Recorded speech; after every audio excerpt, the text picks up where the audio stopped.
Hello there, and welcome to Alvarez's Diecast Customs. Now today we're going to be working on this Hot Wheels 1971 Datsun 510 wagon.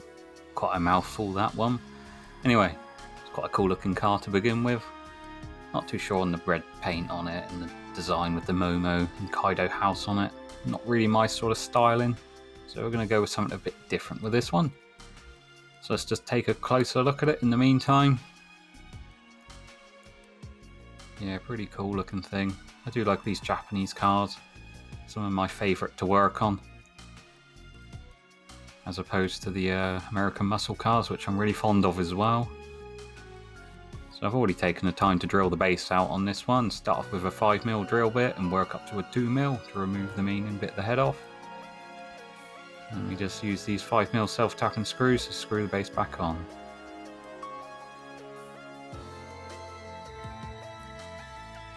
Nice little interior there. It's simple though, like for the seats, very basic. Window piece, smoked glass, perfectly fine. Probably good. Need a good coat of clear gloss over it just to fill in any of the scratches and things that they come with. We also noticed on this casting there seems to be like chunks taken out of the bottom seal here on both sides. So once that paint's stripped, we'll have to go about addressing that as well. Just get these wheels removed on the chassis as well, because we will not be needing those. Simply just use a flathead screwdriver and just pop them out. It's very easy to come out on these plastic bases. Puts up very little resistance. There we go, we get those done. And as I said, these wheels, we won't be keeping them. We'll be swapping them out with something else. So we'll get onto that just now. There's what we're left with after the body's been stripped. Pop that in a pot of paint stripper for about an hour. And once it's done, pull it out, run it under a tap, and then use an old toothbrush to scrape the paint off.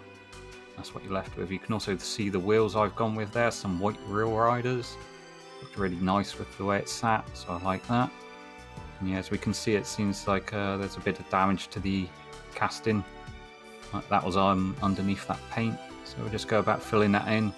Just be using this Vallejo plastic putty and just fill in the sort of nibbles that it's got on the bottom there, sort those out. Just going to use a toothpick and use the putty straight from the tube. So we'll just apply a small amount of it onto that and just run it along. Doesn't need to be particularly neat, we just need to make sure we fill in those gaps. There we go, that's both seals done. We'll let that sit down and dry for a while until it's fully cured. And we can go about shaping it and smoothing it over. So that's after it's been fully cured. Just going to be using my fine diamond file and a piece of emery paper to go around the body just to clear up some edges. I did notice on the front bonnet there, a bit of a moulding line with a ridge, so we will be removing that. As I always say, this is one of the main things I do with a lot of my customs. Every single custom I do goes through this process of just cleaning them up. Because 9 times out of 10, these castings straight out of the factory, they're pretty rough looking. Some better than others. Most of them just looks like they've been casted out of cheese or something. So yeah, spending a bit of time going around clearing them up using the files and the emery papers just really gives a good finish to them when they're done. Much neater, sharper lines to them. So on the putty that I used on the bottom, I'm just going to be using emery paper. It's smoother. I thought the diamond file might bite into it too much and remove too much of the material. So with the emery paper, it removes it slowly and smoothly. So that's just about what I'm after. Needs a bit more emery paper work to it, but we're almost there. And there's what you're left with after a good go over on all the body. Really smoothed it all over. Emery paper over the entire thing, just to key it nicely for when I paint it. Which I've gone ahead and done in the meantime. I will say ahead of time that I do spray paint all of my stuff using a spray can. It's all brought from the car shop locally. So I initially went over the body, chassis and the interior in grey primer. And on the body, I then went over it in a satin black. And while that was still very wet, I quickly dusted over some metallic grey and metallic green. Very thin coat of it over the body. Quite effective, especially if you catch it in certain lights. It's either like the metallic grey you'll pick up or the metallic green. So it's quite nice. It's a bit different to what I'm usually do with the spray can. Usually I just go with a solid colour, but I thought I'd try and mix them. So very pleased with how it came out. So on the chassis here, again, as always, silver Sharpie, picking out the details, quick and easy. No point over complicating things by getting the paintbrushes out to do little details like that. It gets the same results either way. Front grille piece, painting in the headlights and grille, using some Revell aluminium paint for this one. The brush here is my preferred way of doing the details on the body of things like this. Is quite difficult to get the Sharpie's nib into them, little creases there, and it tends to overfill it when you use the paint on the ink. So yeah, just quickly fill that in. Interior gets a good coat of Tamiya metallic grey, just a really nice sort of metallic-y flat dark colour. I don't know how to say it really, but one of my favourite colours out of my toolbox is this one. Bought a couple of tubs of it, so when I run out I've always got the spare.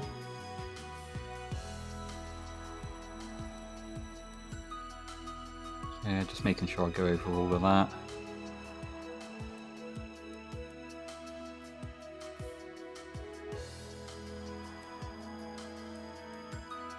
One thing I always like to do, you see a lot of people like that do customs forgetting about things like this, is where the interior piece is, where the footwell, sometimes you can see the actual chassis base.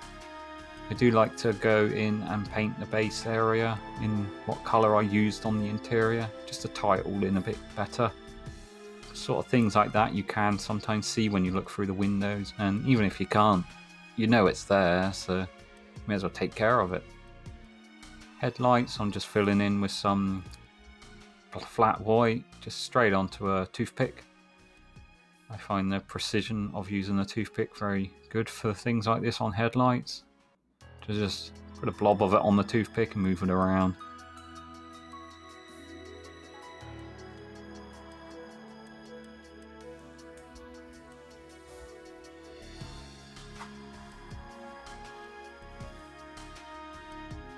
So in the two middle headlights there, I'm going to be using a yellow as well.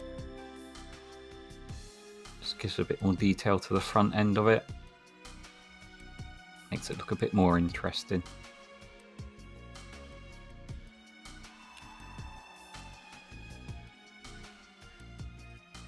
Yeah, we'll set that down to dry for a while.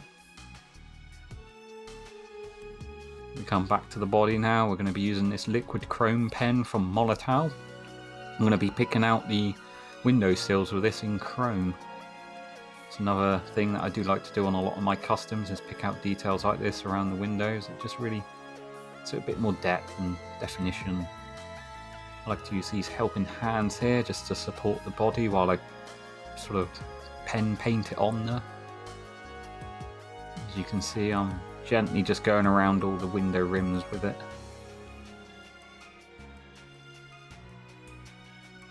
I'll just do the front one as it is through the camera.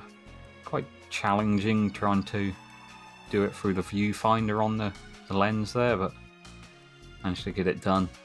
And I'll get around to doing the others in the meantime with the camera off.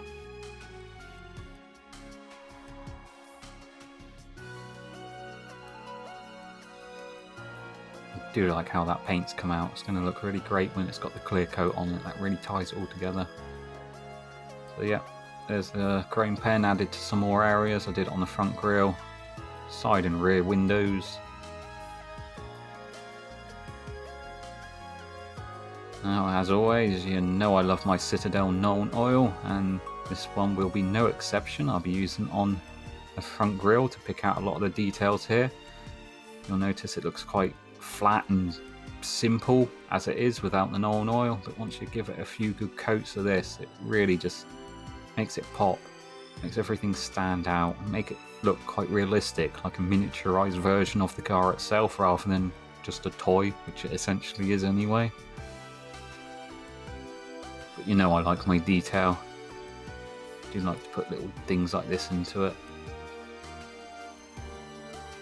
And chassis gets a good coat of the Nuln Oil too. I think I'd give it 2 coats at the end of this, just to give a good sort of coverage.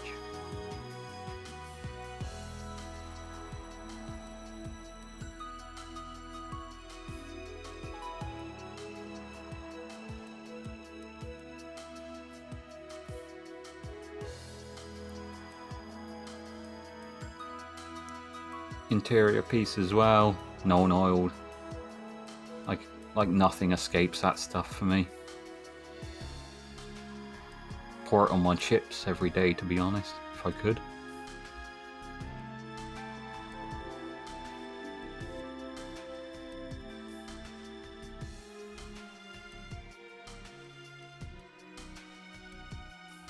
Well, we're pretty much done really, just a clear coat to go, but the body as it is looking quite simple. So I'm going to be using some of these decals that I brought from Milo Customs. Took months to arrive, but finally they've got here, and this was the car I wanted to use them on. So I'll spare you the pain of watching me struggle putting these things on, and I'll put them on off camera. So I've gone ahead and clear coated it, only after doing my decals on the body. Spent a good hour or so trying to get those decals done properly. And we can start putting it back together. And there's that window piece. As I said, I just went over that with some Tamiya clear gloss, straight out of a little pot, brushed it on. Interior piece, Nuln Oil dried. I also like to go into the wheel wells there, just paint those in black, because you can see them from some angles through the wheel arches. So I just do like to take care of those little details. Chassis piece. Looking good. It's got that sort of rear hook thing for the number plate. You only need 1 screw to screw the base back on with it. And there's that 5mm self-tapping screw that I like to use. I bought a whole bag of these things off eBay for a few pounds. Simply search 5mm self-tapping screws and you'll come up with whatever results. They'll be good enough. So I've lost my screwdriver again. This Super Bochaco's up to a mischief as always, taking the damn thing. So we get that back, get that base screwed back on. Bloody woman. Always up to that mischief. Anyway, before I reveal it, let's take a look at what we started off with. So yeah, pretty damn cool Hot Wheels 510 Datsun. I don't know how to say it really. 510, 510, I don't know, 510. Anyway, let's take a look at what we ended up with. And there we go. It's my Hoonigan example of one. Really do like how those wheels came out with that. The whole design of it really does look like it's one of the Hoonigan car fleet. You could see Ken Block drifting this thing sideways in some of his gymkhanas. I really do like those decals as well. They come out perfectly. Nice and thin as well. You tend to get a lot of decals that are really thick, so when you paint over them with the clear gloss, you've got a very sort of obvious edge to them, and they sort of raise up. But these, they're just like skin. It's like so thin. You literally cannot see the edges. Really nice. Glad I brought a handful of other decals off for that company as well. Got some Supersonico ones coming up in a build in the future. Can't wait to get around to doing those. And there's that front grille, as I said, with the Nuln Oil. I did go over with a few more coats. That really brings it together. Really pleased with this one. Lovely clear coat. Straight out of a spray can. 2 coats of it. It's a polyurethane based one from Halfords. It's just their basic range of the stuff, not expensive at all, but comes out beautifully. And I do like how that black paint with the lightly coated of grey and silver went. Really pleased with it. So I'll just leave you with some more shots of it in the meantime, and I'll come back to you soon.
So yeah, very pleased with this one. As I said, I'm really pleased with how the lightly dusting off the metallic paints over the black went. I'll probably be trying that sort of thing again on some of my future builds. But anyway, as I've mentioned before, I've got an Instagram. I go under Alvarez Azel. Please do feel free to check me out on there. I've got a lot of customs that I don't show on my YouTube channel on there, and also some of my family life and other hobbies that I'm into. So yeah, check me out there. I also feel like I need to apologise, as I'm not particularly active on YouTube for the past few weeks or month or so. I've had to take a bit of a break from it. I found myself sitting there watching hours on hours of random videos and just getting into like this really bad state on here, just vegetating, not really doing anything. So I sort of had to put that behind me for a while, just sort of blank it out, just get on with my own things and be a bit more active. So yeah, I do apologise for a lot of the subscribers that I'm subscribed to, a lot of the other diecast customizers like Jim Silver and Outlaw Speed Shop and Danny's Diecast Disasters. I do get round to some of your videos, but just not as often as I hope. But I'll be back at some point, just not to the extent that I was before. Anyway, I do hope you have enjoyed watching, and I'll see you in the next one. Bye for now.